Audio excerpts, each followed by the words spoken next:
It's the start of a new week, and much like the previous week, we want you to start this week as well with all the news that you need as far as the sporting world is concerned.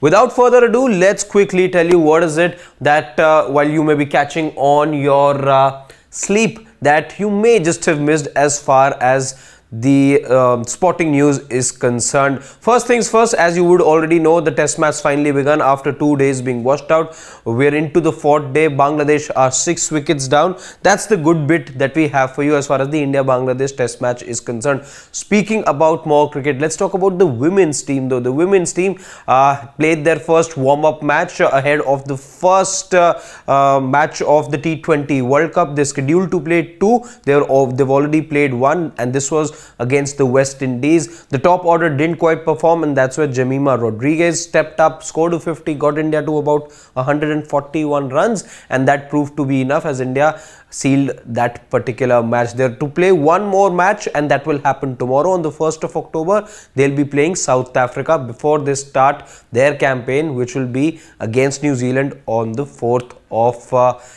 October.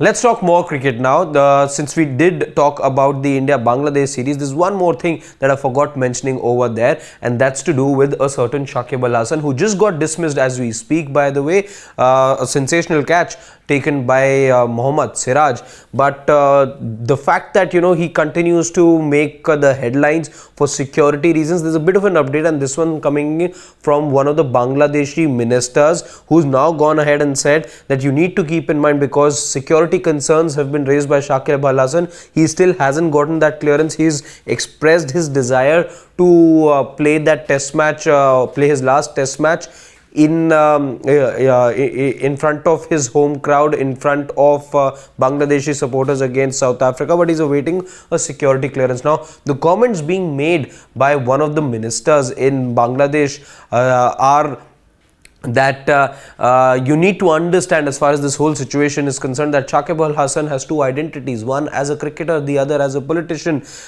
He did contest the general elections, in case you didn't know, and he's got murder charge against him as well. There's a murder probe that's happening against Shakib Al Hasan. An FIR has already been registered in that case. So he said that yes, as much security as is given to all cricketers, he will be given security. But if there's about 100 million people out there who are wanting to attack him, 4 or 5 policemen that are around him, then they won't be able to do anything if there's so many people that attack you. So that's one of the comments that we got to know from the Bangladesh ministers. Shifting focus to Indian cricket again, and I have an update for you as far as the Duleep Trophy is concerned. While there's no official confirmation as yet, it is believed that the Duleep Trophy is likely to get back to its traditional format, that of the zonal format. So you'll have all 6 zones competing next season onwards. This is not something that happened this season, but the state boards at the AGM finally agreed that this is not something that they liked what they saw this time. A, B, C, D, the 4 teams in which teams were divided into India A, B, C and D. We saw how things happened, and the state heads, it does look like, weren't quite pleased with how things went by, and they want to revert to the traditional manner in which you'll have all 6 zones send their own teams and for this particular competition. So we awaited official confirmation, but that is also something that is expected to happen rather soon. Talking about football now, let's talk about football. We're done with cricket, let's talk about football.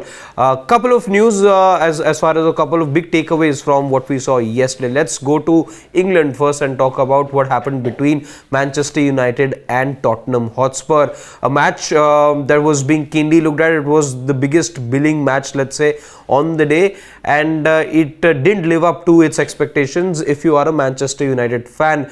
2 goals being conceded in the first half, 1 goal being conceded in the first half, beg your pardon, a second one right at the start of the second half, and then there was a 3rd goal ultimately that proved to be the final nail in the coffin, and 3-0 is how things ended. It was again a dismal performance from Manchester United. Things aren't going upwards for them.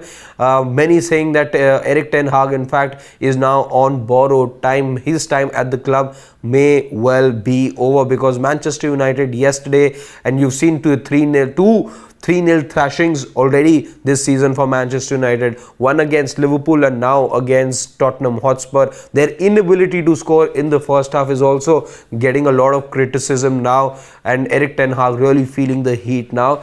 The word from the management till now has been that they will back him, but yesterday's display at Old Trafford, who knows where this puts Erik ten Hag. But I can tell you, he definitely is now under the cosh. Manchester United haven't had the kind of start to the season that they would have liked to have. In fact, they were reduced to 10 men as well. A controversial, I would say, red card given to their captain Bruno Fernandes.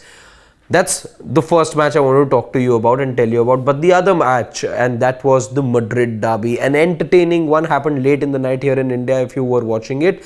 And an entertaining 1-1 draw is how things ended eventually. The match being played at the home ground of Atletico Madrid. But there was a disturbance over there that needs to be talked about over here. There was a 20-minute stoppage. Play was stopped for good 20 minutes. Why? Because there were objects being thrown at Thibaut Courtois, the Real Madrid goalkeeper.